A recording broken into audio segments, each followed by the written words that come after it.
when we have recycled glass, we recycle glass, right? Do you recycle glass? What happens to recycled glass? What happens to it? Break it to pieces. And then, where does it go? Melt. Who melts it? How many millions of bottles of broken glasses are recycled in Taiwan? This is the classroom of teachers, this is not the EPA.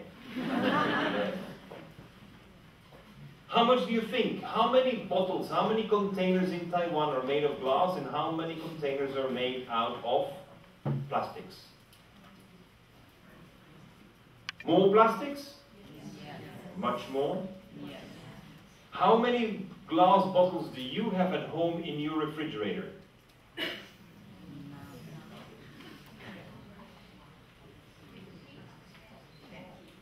10 bottles. None. Who thinks they have no glass bottles in their refrigerator? I'm not going to do anything bad with you. This is not confessions. This is statistics only, okay? Only statistics. So you all have glass bottles in your fridge. And who has more plastic bottles than glass bottles? 1, 2, 3, 4. More plastic. Plastic more. Who has more glass?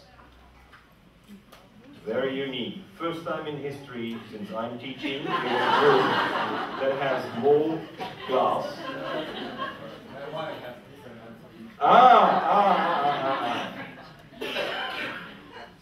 What is important is that the industry has gone very much towards the use of plastic bottles.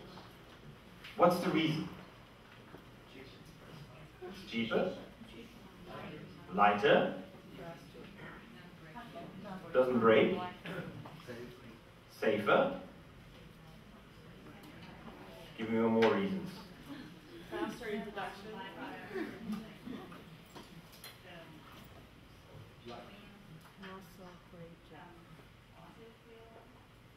Yes, consumes less fossil fuel. What is it made of? Petroleum. Do you think that plastic is better? Cheaper. Cheaper it is. What is best for the environment?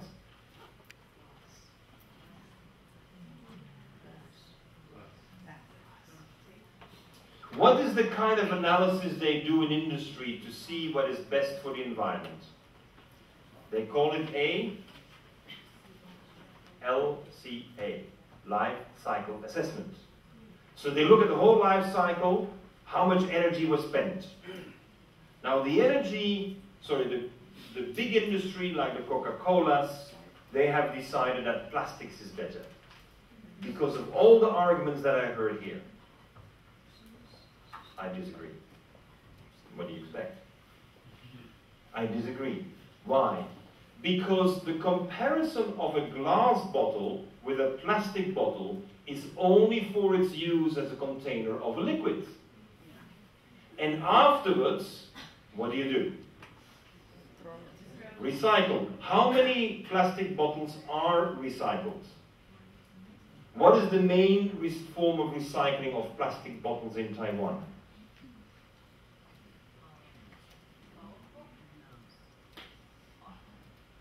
Making pots out of it, flower pots, probably. What else can you do with all plastic? Someone makes blankets out of it. A boat. Someone can make a boat out of it, yes, the plastiki. You can make money out of it. And you can make money out of it. See, the problem with plastics is not the 99% of the plastic. The problem with plastics is the 1% they don't tell you it's in there.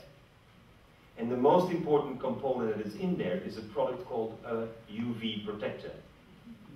Because the plastic has to have a container is made into a container, and that container must be good for 1.5 years, 2 years. And do you know actually how long a plastic bottle lasts? The way they're manufactured today? More than 100 years. A good Coca-Cola bottle lasts for 600 years. 600 years! Don't you feel it's a little misfit in the design?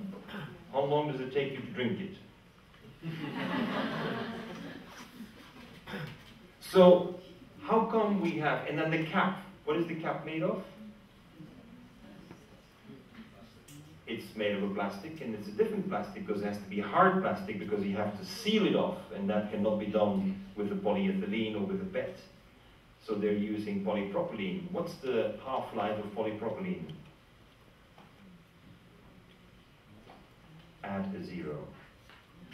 2,000 years. So, if you have a cap that lasts for 2,000 years and a bottle that lasts for 600 years, why is it not in the National Museum? But we don't put it in the museum. Most of it gets burned. Or building houses. But the problem is that 1% that they put in to stabilize it so much is a toxic you should not be breathing. It's not a dioxin. It's a UV stabilizer. And the result is that we're actually having a plastic which cannot be in touch with your skin. Because if it's in touch with your skin, then you will get skin rash. Because it wasn't made to be put on your skin. That is why the industry that makes the plastic bottles is not promoting the use of the plastic bottles as clothing or as blankets. Because they know they put some things in there that should not be in touch with your skin. So the best option for the industry today is actually to burn it. So most of it gets incinerated. And it's better to incinerate it than let it float in the Pacific Ocean so it can create an island. I mean, which was not the intention, but is what's happening. Glass, on the other hand, can be converted into a foam, glass foam. And a glass foam is a building material. It's a building material that does not get any water through, that does not need to get painted, that doesn't let any acids through. It's a foam that cannot be put on fire, doesn't burn. Plastics burn, so I definitely do not want it in my home because it's petroleum and it would burn. And if there's a rat coming into your house and it tries to bite through plastics, it will actually be able to do that very easily. If it tries to bite through this glass foam, it will lose its teeth, and therefore it stops in time. Vermin-proof, acid-proof, waterproof, and it is an insulator, because in order to make it, you need a lot of methane gas from the landfill that you burn, and as a result, you're capturing carbon dioxide as air bubbles into your foam, and then you create an excellent insulator. Now, if I can have glass bottles, it will consume 13% more energy on average than a plastic bottle. But now I'm substituting the recycled glass, I'm substituting cement. And if I'm substituting cement, I'm actually making a tremendous contribution to the environment. Because I'm competing not only against cement, I'm also competing against fire retardants, which are one of the main problems for indoor health.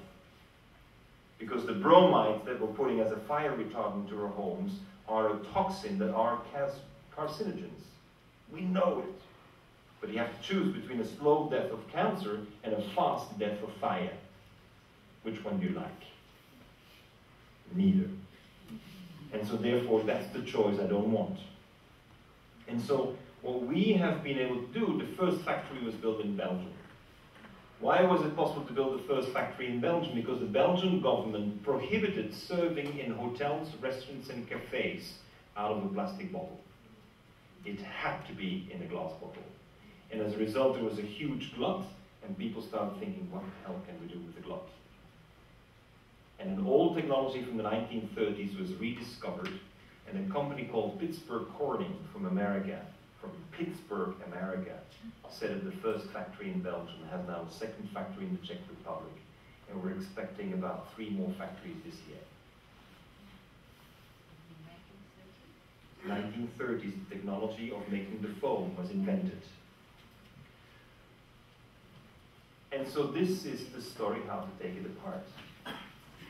Because we can take it back apart and we can mix it with new things and make something completely different out of it that we've never seen before. And these are the houses that you can build with glass foam.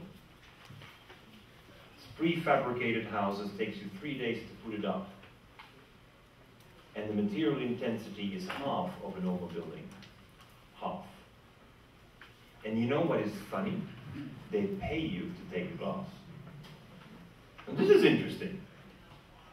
Now, if you talk to a group of 17, 18-year-olds and you tell them that you're paid to take this glass, their mind starts spinning. Because they think this is an opportunity.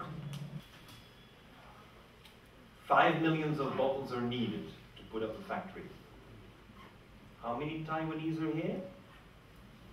How many Taiwanese live on the island? 22 million. Suppose that everyone consumes 1 glass bottle a day, that's 22 million bottles a day. Are you with me? Multiplied by 360. How many factories can you put up in Taiwan?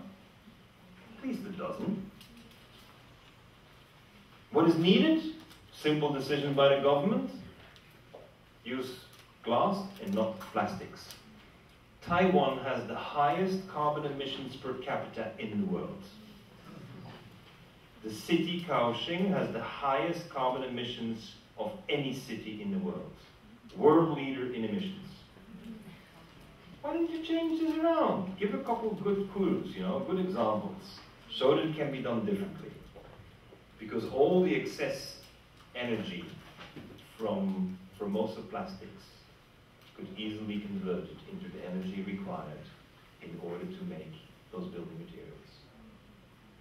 How long will the foam last and what do you do with the foam?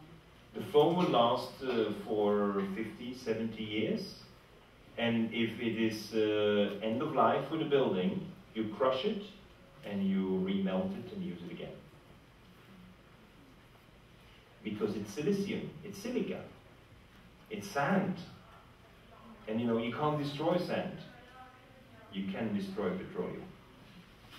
So the beauty of it is you're starting with a base that is a mineral base and you cannot destroy it. You can only change the shape and the format and the structure.